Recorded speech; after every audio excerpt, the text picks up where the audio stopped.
Selamat malam Ibu Bapak, Saudara-saudara yang kasih Tuhan. Apa kabarnya? Semoga berada dalam keadaan baik ya. Kita akan menaikkan doa-doa di syafaat malam ini. Sebelum berdoa, saya mengajak kita membahas sebuah tema tentang hoax atau hoax dalam bahasa Inggrisnya. Hoax adalah berita bohong atau kabar palsu yang beredar. Hoax diedarkan dengan berbagai tujuan. Apakah itu untuk sekedar bercanda, memviralkan atau mempopulerkan sesuatu, atau untuk tujuan kepentingan sebagian pihak, baik itu secara politis, ekonomi, dan sebagainya. Apapun itu yang menjadi tujuannya, tapi kita harus berhati-hati agar kita tidak termakan atau menjadi korban dari hoaks.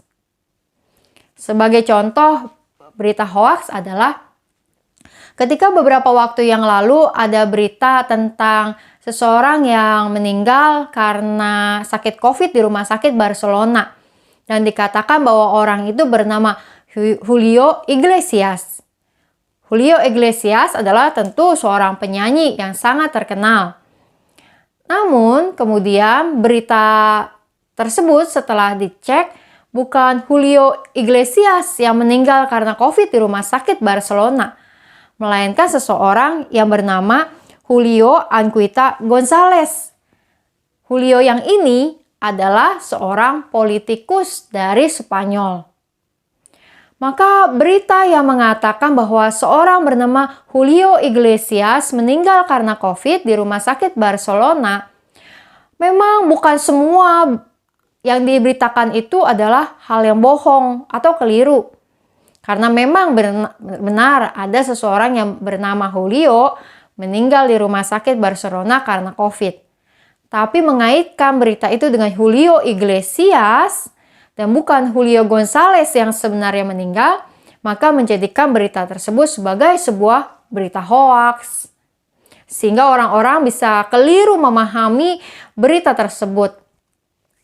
Nah, Ibu Bapak Saudara-saudari, selain kita mesti berhati-hati supaya tidak termakan oleh hoaks, Alkitab juga mengingatkan kita agar kita berhati-hati dan jangan sampai menjadi penyebar hoaks. Ada ayatnya loh di dalam Alkitab. Dari dalam Keluaran 23 ayat pertama, Alkitab bilang begini. Janganlah engkau menyebarkan kabar bohong. Janganlah engkau membantu orang yang bersalah dengan menjadi saksi yang tidak benar. Berbohong dilarang di dalam Alkitab. Tapi bukan hanya berbohong.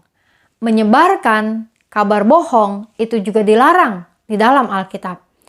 Menyebarkan hoaks dilarang di dalam Alkitab. Karena itu, kita perlu berhati-hati. Jangan sampai kita terjebak di dalam berbagai hoaks yang ada di sekitar kita. Pada saat ini, setidaknya menurut saya, ada 2 website yang bisa digunakan untuk mengecek kabar-kabar di sekitar kita yang beredar, entahkah tentang musibah, tentang vaksin, tentang berbagai kejadian-kejadian yang ada di sekitar kita. Dan 2 website ini cukup baik untuk bisa digunakan. Apa itu? Yang pertama adalah cekfakta.com. Yang kedua, Turnback Hoax. Nah, keduanya ini Ibu Bapak sekalian bisa memberikan kita informasi tentang mana yang benar dan mana yang salah. Dan juga ada berbagai media-media massa yang bisa menolong kita untuk mengecek berita-berita yang kita peroleh sehingga hal itu bisa kita ketahui benar atau salahnya sebelum kita sebarkan ke orang-orang yang lain. Hati-hati, menyebarkan hoaks adalah sebuah perbuatan yang dilarang di dalam Alkitab. Merugikan orang lain, membuat cemas orang lain, bahkan juga merugikan diri kita sendiri. Karena kepercayaan orang kepada kita bisa kemudian menjadi hilang ketika kita menjadi seorang penyebar hoaks.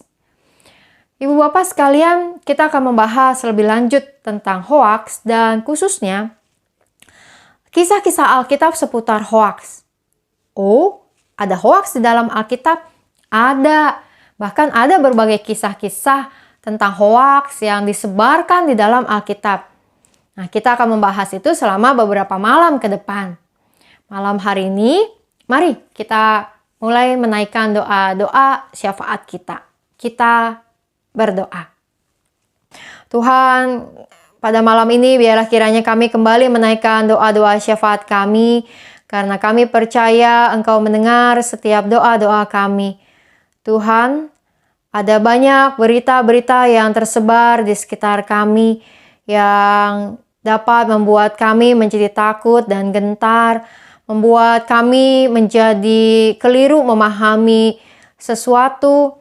Tuhan, berikanlah kami hikmat untuk bisa membedakan manakah berita yang benar dan mana berita yang salah, sehingga kami tidak memperoleh informasi yang keliru dan kami juga tidak ikut menyebarkan hoaks atau berita-berita bohong kepada orang-orang lain yang kemudian menimbulkan rasa takut atau kepanikan.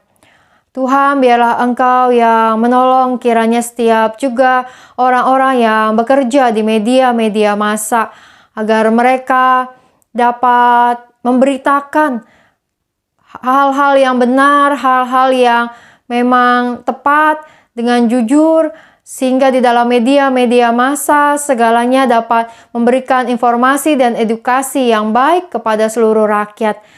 Kami berdoa untuk setiap tim-tim medis, untuk seluruh pelayanan yang mereka lakukan di rumah sakit, klinik-klinik, juga klinik kami, Gereja Kasih Indah, juga untuk pelayanan proses vaksinasi yang dijalankan. Tuhan, biarlah segalanya dapat berjalan dengan baik dan lancar, membuat sebuah daya tahan hidup kami semakin baik menghadapi pandemi ini.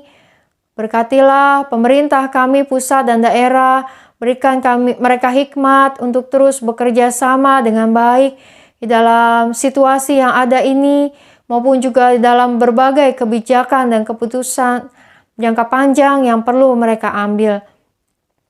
Kami berdoa Tuhan untuk berbagai daerah-daerah yang mengalami musibah dan bencana alam, untuk Kalimantan Selatan, untuk Gunung Merapi, untuk di Sulawesi Barat, Tuhan, setiap dan berbagai daerah-daerah lain ya Tuhan yang terkena dampak dari bencana alam. Tuhan, kami juga berdoa untuk saudara-saudari kami yang sedang bergumul dalam pemulihan mereka dari sakit. Pendeta Roni Nathanael, Penatua Henry di Bandung, Ibu Titin Susiani dan Andion, Ibu Damayanti. Tuhan yang Maha Kasih, Engkau juga sertai kiranya Oma Amelia dalam perawatannya di rumah sakit, serta Ibu Teresia bersama seluruh keluarga. Biarlah ya kiranya Tuhan, Engkau yang terus menemani mereka, agar di dalam situasi ini segalanya dapat mereka lewati dengan baik. Tuhan, kami berdoa juga untuk setiap keluarga kami yang bersama kami, maupun mereka yang terpisah oleh jarak dan tempat. Kiranya Tuhan, Engkau terus menemani, Engkau yang terus menguatkan kami, Engkau yang terus melindungi kami. Tuhan, biarlah kiranya di malam ini kami dapat beristirahat dengan baik, dan esok hari akan bangun dengan kekuatan dan kesegaran yang baru. Hanya dalam nama Tuhan Yesus Kristus kami berdoa. Amin. Selamat malam Ibu Bapak sekalian. Selamat beristirahat di malam hari ini, dan besok bangun dengan kekuatan dan semangat yang baru. Salam 3S, sehat, semangat, sukacita. Tuhan memberkati.